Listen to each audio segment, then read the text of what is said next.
And Neil Young, how are you? I'm great. How are you?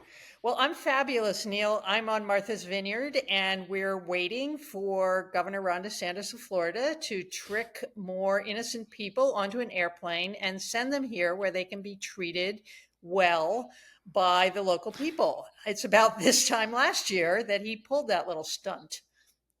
I didn't realize it was this time last year, but I also feel like it's sort of crazy that that story wasn't a bigger one in American politics because it was such a horrific thing that he did. But, I guess how do you make a horrific story stand out these days when there's lots of competition? Yeah, I think that's right. I also think the Democrats were kind of running from the Martha's Vineyard thing, Yeah. which was too bad because, this is an island that has a summer population of about 70 or 80,000 people, but it has a winter population of only a few thousand people, all of whom pitched in to help. I mean, my Yeah. favorite thing was they called, all of these people got off the plane. They had no idea where they were, and they all spoke Spanish. And so somebody at the airport had the wit to call the high school and have them send the AP Spanish class over. Love it.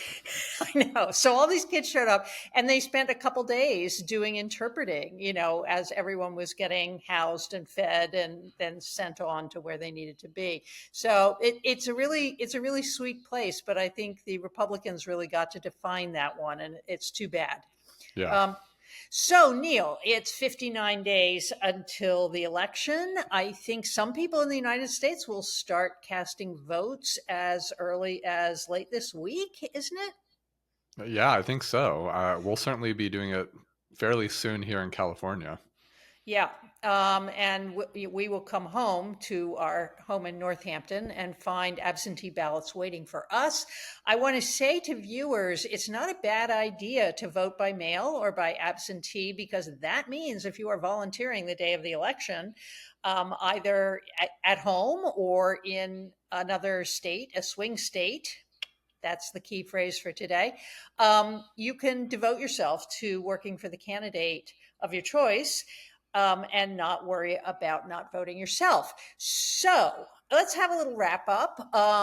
Last week, Kamala Harris did her first major interview with CNN's Dana Bosch, or Bash, I guess her name is pronounced.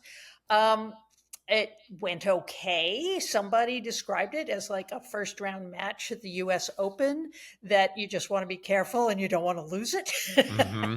Did you watch it, Neil?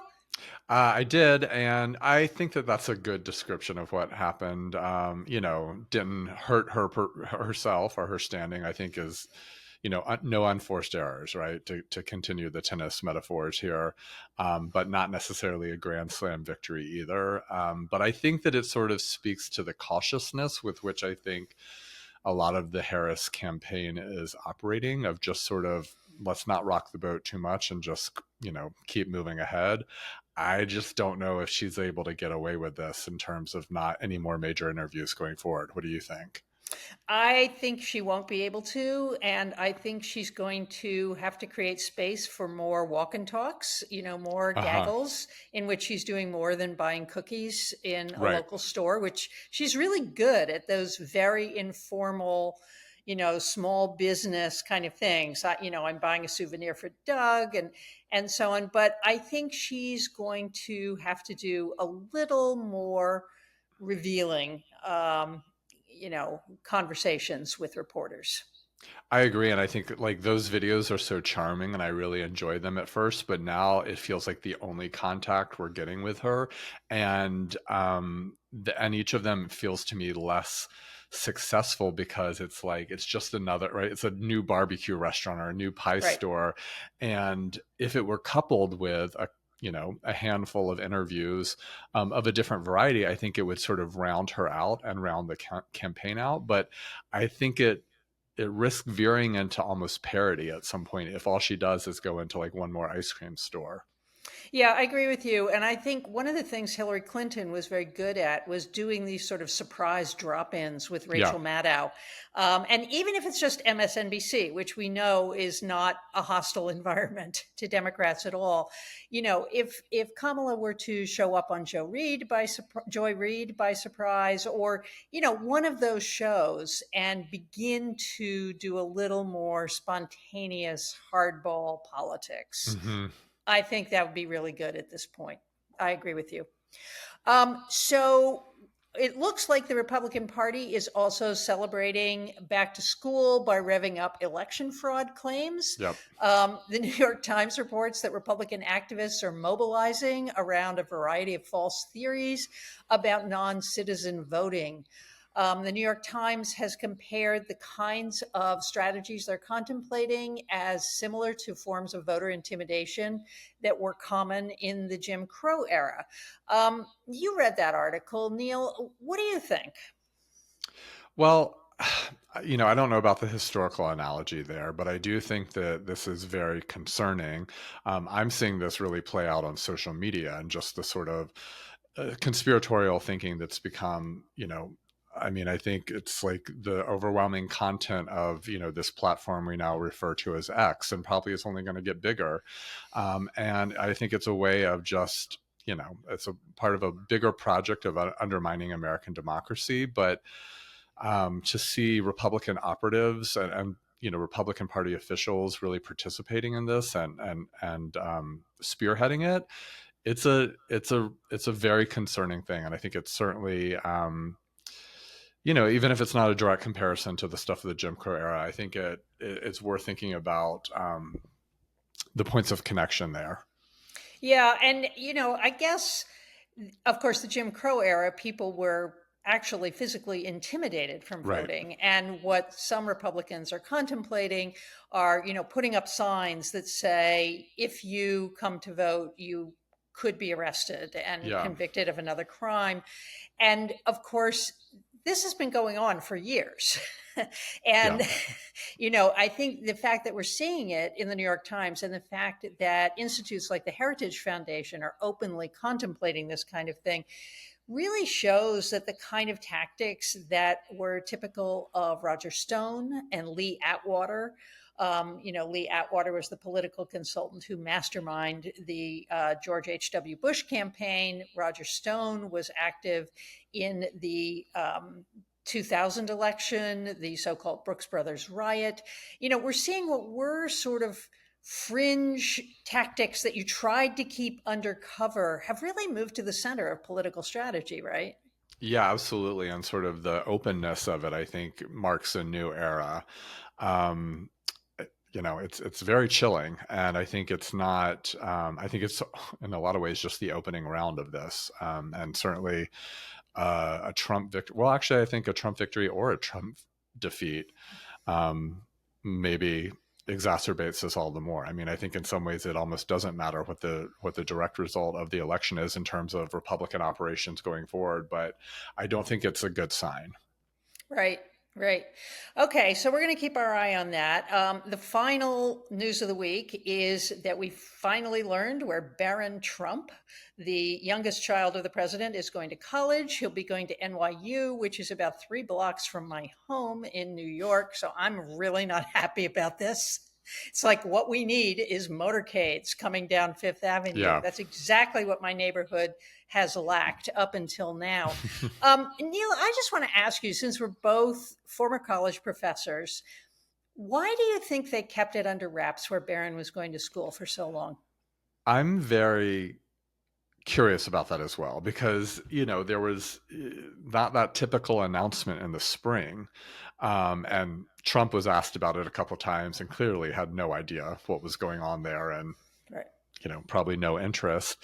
I'm assuming that he did not sort of participate in the traditional application process and that this is Hmm. some sort of last minute thing that happened.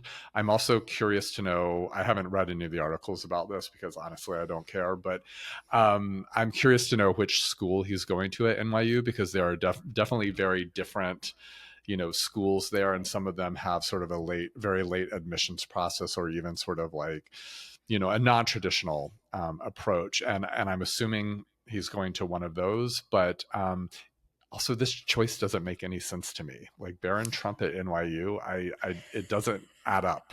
um I also just really do not care. I want to know less about this family, not more. I know. And I waffle between feeling sorry for the poor kid and Agree. thinking, why should I care at all? Um, what I understand from the New York Post is he's going to Stern School of Business, which is, of course, where they had the major pro Palestinian encampment last year. Yeah. So that should be interesting too.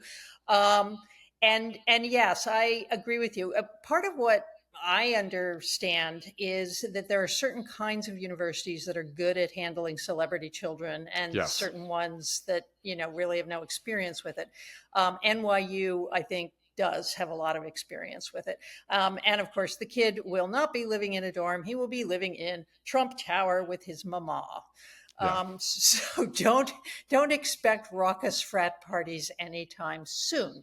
Okay, so Neil, let's swing into the topic of the day, which is the 18% of voters out there who are likely to vote, who we are calling swing voters. And it doesn't really matter which polls or predictions you're looking at. This election is a statistical tie, will probably remain a statistical tie. And according to the New York Times today, it is undecided voters who will decide this election. The question is, who are they, Neil? And can you describe for our viewers who these undecided people are? Well, in terms of this election, it's sort of a handful of different groups, and I'm not going to get all of them in there, but it's things like Hispanics in Arizona and Central California. It's male college graduates. It's what are some of the other groups, Claire, that I'm missing here? Well, I think young white men. Yes. And part of what struck me as interesting, and you and I read that New York Times article together, is that in general, it is men who are undecided. Hmm. Very few women are That's undecided. right. How do we understand that?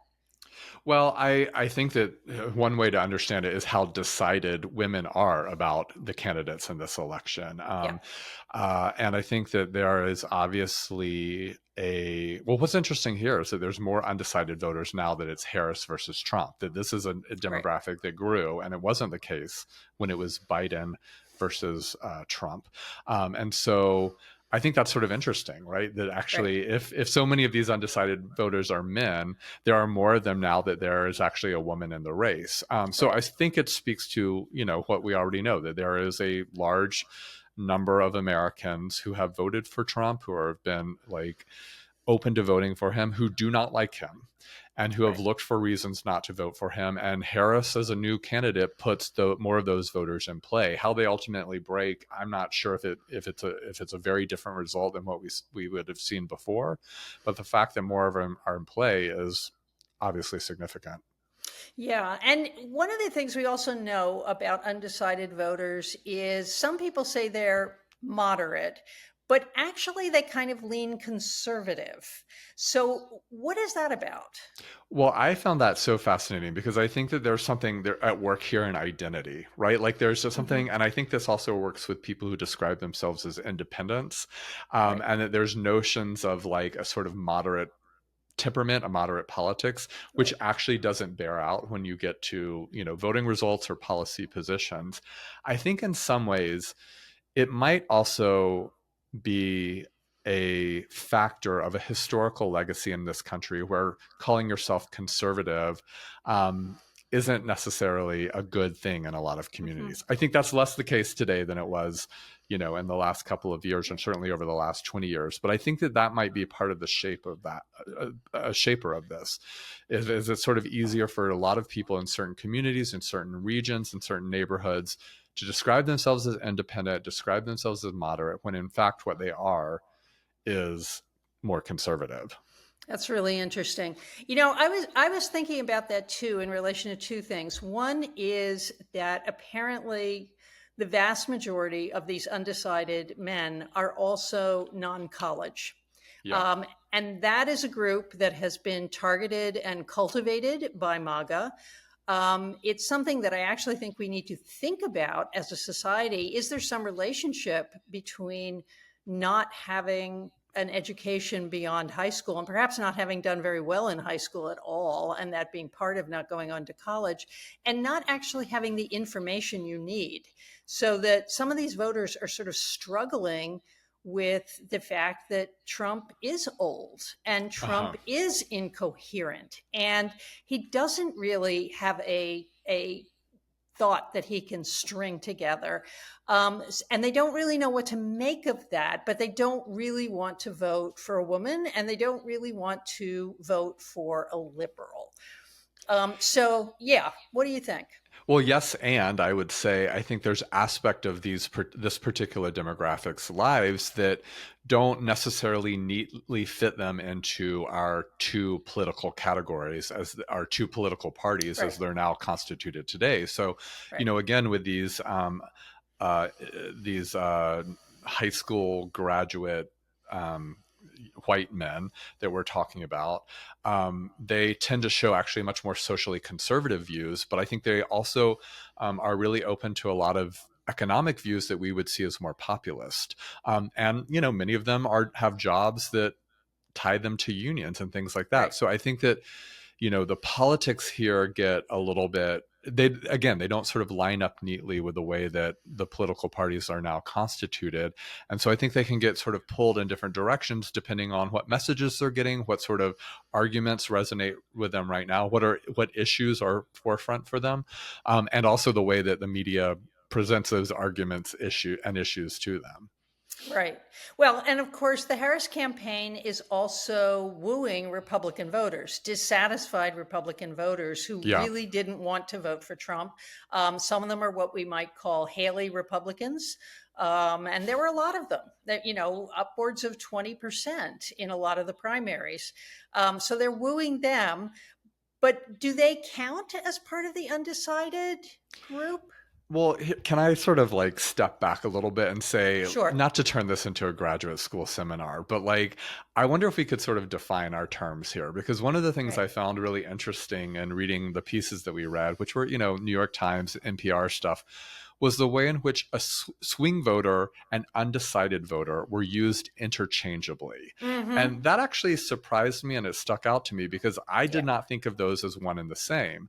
I think of a swing voter as being someone who, from any given election, goes from one party to the other. The Right. person who voted for Obama, that then voted for Trump, that then voted for Biden. And that isn't necessarily synonymous with being undecided in any of those elections. And I can understand, I mean, it feels like a little bit of a Venn diagram here, right? Like an undecided voter might also ultimately become a swing voter, but not all swing voters are undecided voters. And I think that like we should sort of pull apart these terms Yeah. and not treat them as interchangeably as they're being treated by the political coverage I'm seeing. And the other thing to throw in here is swing states, which Right. to me are not the same thing as swing voters, and swing states are not necessarily constituted by swing voters. So I'm not answering your question, but I'm throwing a throwing more sort of questions around like what is it that we're talking about here? Right. No, I think that's really important. And in your terms, when we're talking about swing voters, we're actually talking about people who are thoughtful and maybe high information voters. Right. After all, it was swing voters that brought Obama in 2008. A lot of people who would normally have voted Republican voted Democrat that year. Um, and so I want to throw in another group here just to make sure our audience is up to date on all the terms, which is neither swing voters or undecided voters are the same as unaffiliated voters. Yeah. And it's really important to remember that about a third of the electorate is unaffiliated. And there are more of them nowadays than there used to be because so many states passed motor voter laws. And when you sign up for your driver's license, they say, do you want to register to vote? And all you have to do is check a box. But they are going to register you unaffiliated. And it Mm, actually takes some work. I had to go down to City Hall in my town to fill something out to say I wanted to be a Democrat. So I think we're going to see more and more people who are unaffiliated, but that doesn't mean that they're not Democrats or Republicans. And it doesn't mean that the groups we're talking about, the swing voters and the undecided voters, are some subset of the unaffiliated. yeah.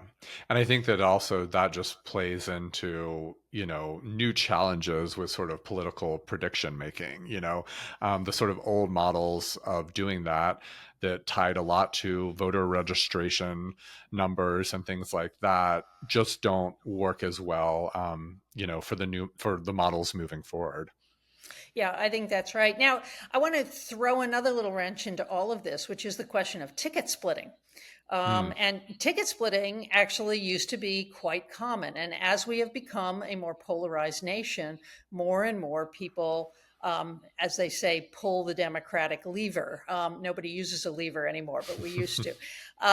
And so people usually vote down the line by one party.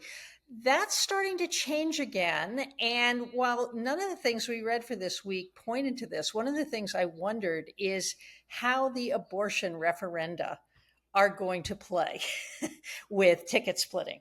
It seems to me that that is the kind of thing. It used to be you put a referendum like that on the ballot, it brought more people out, more of your people out, and then they sort of swept all the people on your party line in.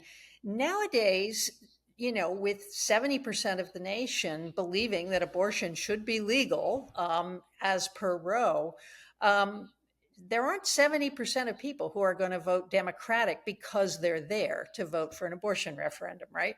Right. And, we touched a little bit on this last week with our conversation about Florida and seeing some of the numbers that are coming out of there in terms of both the referenda, and also, the senatorial candidates there versus, how Trump is doing quite well in this state. I think a couple of things are at work here.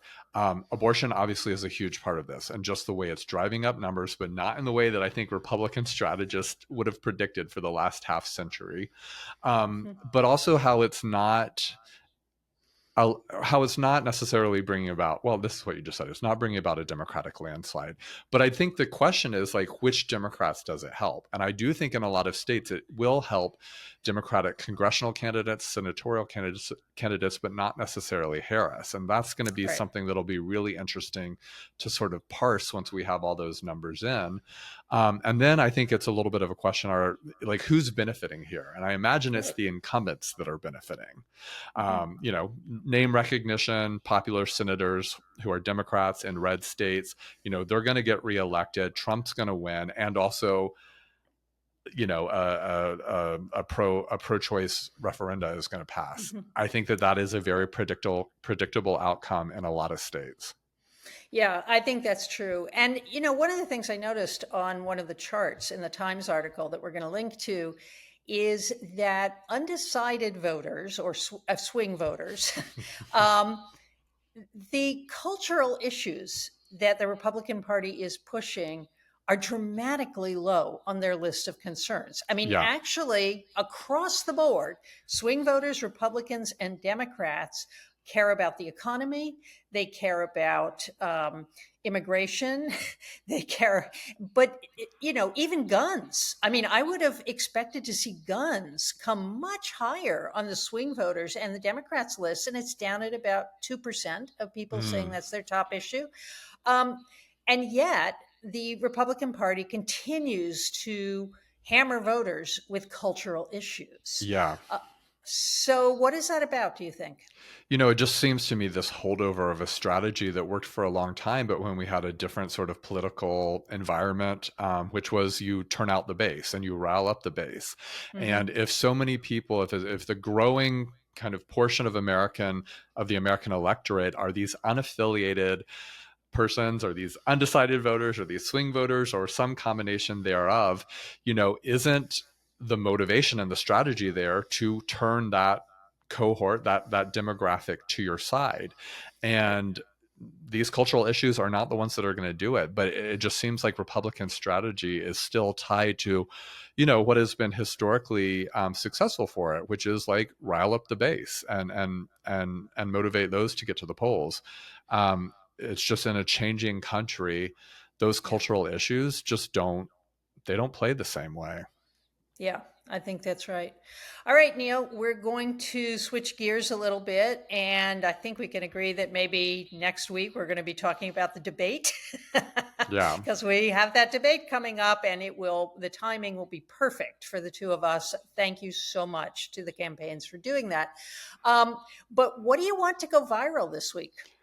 Well, what I want to go viral this week is the news that came out last night that Liz Cheney is going to be voting for Kamala Harris for in this election. She obviously has been an enormous critic of Trump for a very long time now, but she hadn't until yesterday revealed who she was voting for in this election. And she did so last night in a speech or a conversation at my alma mater, Duke University. And there's a couple things that I want to highlight here, and I'm actually going to share the article from the Duke Chronicle, which is the student newspaper, because this is obviously getting covered in the New York Times and everywhere else. But we should give props to local news agencies, including university newspapers. But also, I think that there's a couple of things that this piece points out that not necessarily all the national coverage is commenting on.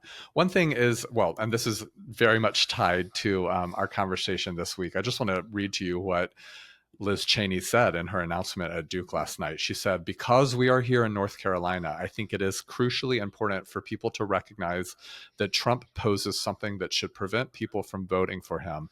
But I don't believe we have the luxury of writing in candidates' names, particularly in ding, ding, ding swing states." Right. And then she goes on to say, "And as a conservative and someone who believes in and cares about the Constitution, I have thought deeply about this. And because of the danger that Donald Trump poses, not only am I not voting for Donald Trump, but I will be voting for Kamala Harris." Okay. I just think, her invocation of swing states here, obviously Mhm. very much on topic for us, but really important to the argument she's making. It's interesting because she's doing it in the swing state of North Carolina. However, she's doing it at a place like Duke University Mhm. where the students are, 90% not from the state of North Carolina and will not be voting there. And as soon as she made this announcement, she got a roaring standing ovation, which I think, it's just one of those moments where she was obviously preaching to the choir at a fairly liberal university. But noteworthy that she's doing this again in a state like North Carolina, and obviously the opportunity of the press that this generated. The other thing that I think is important here is she not only went on to say that she not only said that she's not voting for Trump, that she's voting for Harris, but then she went on to say, and I want to see if I can get the quotation here. I may not find it, but she also said um, that voters needed to make sure that other election denying Republicans were defeated. And that included the candidate for the governorship of North Carolina. She said, "We Mm. have to defeat election deniers. Here in North Carolina, that means defeating the Republican candidate for governor," which is a reference to the lieutenant governor, Mark Robinson, who is this like wild guy and is really out there in election denying and all sorts of other things. But I think that this is just really remarkable on Cheney's part because, again, she's been a critic of Trump for years now.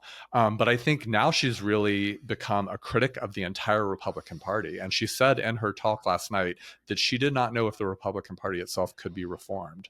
And I think sort of that evolution from being a never Trump Republican to a person who is calling out the entire political party, which her family has devoted so much of its life to, and for which they have been so prominent, is quite remarkable. So kudos to her for doing that, and we'll link to the article in the Duke Chronicle that chronicled it all.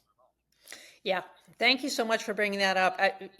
My partner and I were talking about this morning, and both of us marveling that we find ourselves standing shoulder to shoulder with Liz Cheney. I mean, Absolutely. the turns of events at this moment in political history are just mind boggling. So thank you, Neil. And what I would like to go viral this week is that sex education as a project in the state of Florida is collapsing.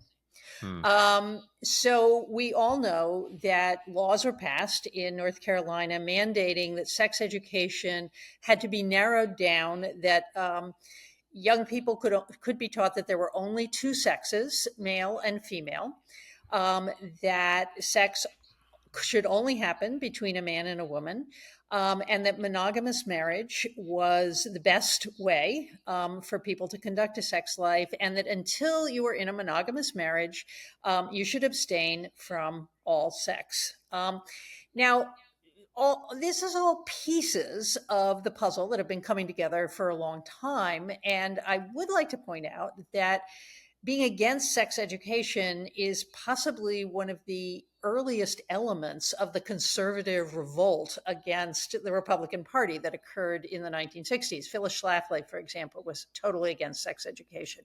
Um, and of course, one of the things that this dovetails with is the parents' rights movement, that Hmm. parents should have the right to teach their children about sex. And we all know how well that works and how many children want to talk to their parents about sex. What is a little more troubling here is that even that curriculum will not be taught in a number of large counties, because each school district had to send in its plan and the texts that it was going to use for sex education to the Florida Board of Education, that simply didn't respond. So there are a number of counties in which teachers are left more or less without any materials or any guidance. What's more troubling about this for principals and teachers is that you can be arrested on felony charges for violating the state's guidelines, but they in fact have no guidelines on what to teach. So the two things about this that I think are remarkable. One is that this is, of course, terribly dangerous for young people. We all know that young people are not going to stop having sex. What they will do is watch pornography to get some clues. And pornography is about fantasy. It's not how most real people have sex. And of course, the pornography industry has been very vexed about safe sex, about whether it's okay for people to see condoms in pornography and so on.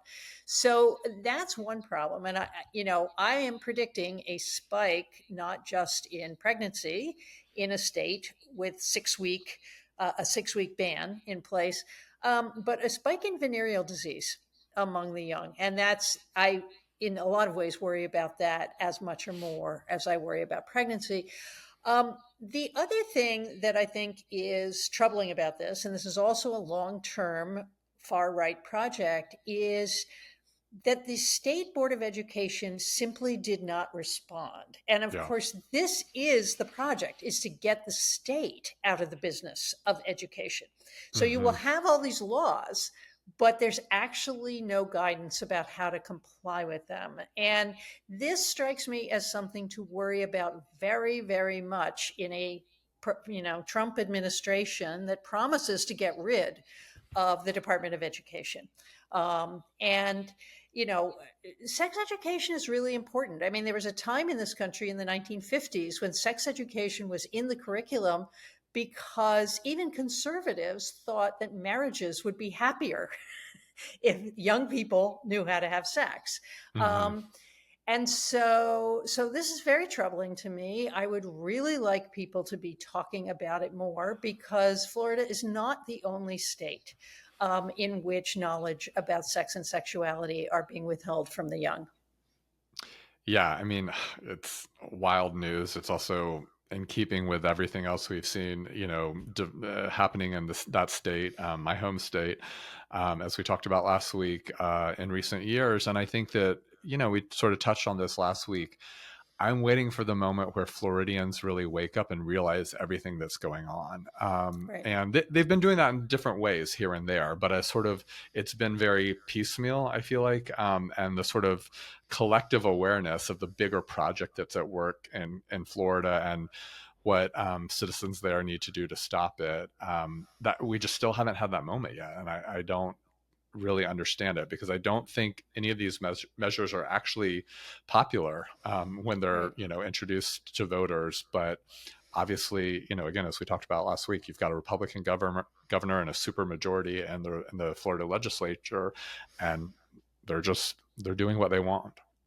Yeah. And, I hate to say this because I don't really approve of these things, but I actually think we need some liberal counterpart to Moms for Liberty. Mm, There need to be parents groups that are forming around what is a good standard of education and what actually does make young people safe in school, because I yeah, think we have more or less ceded the ground to motherhood being used as a cover for a conservative agenda. yeah. And again, that's an old story in the United States, but I think liberals need to start pulling themselves together and say, as parents, we don't believe in this and we vote too. Hmm. So, all right, Neil, we're at the end of our time for today. I cannot wait to talk to you about the debate next week. I'm a little frightened, but I'm also really excited about it. Me too. I think, I'm glad it's happening. I also sort of want it to be over with. Yes, me too. Well, we'll be popping popcorn virtually together, and we'll talk about it next week. Sounds good. Okay, Neil, see you soon. Take care. Bye bye.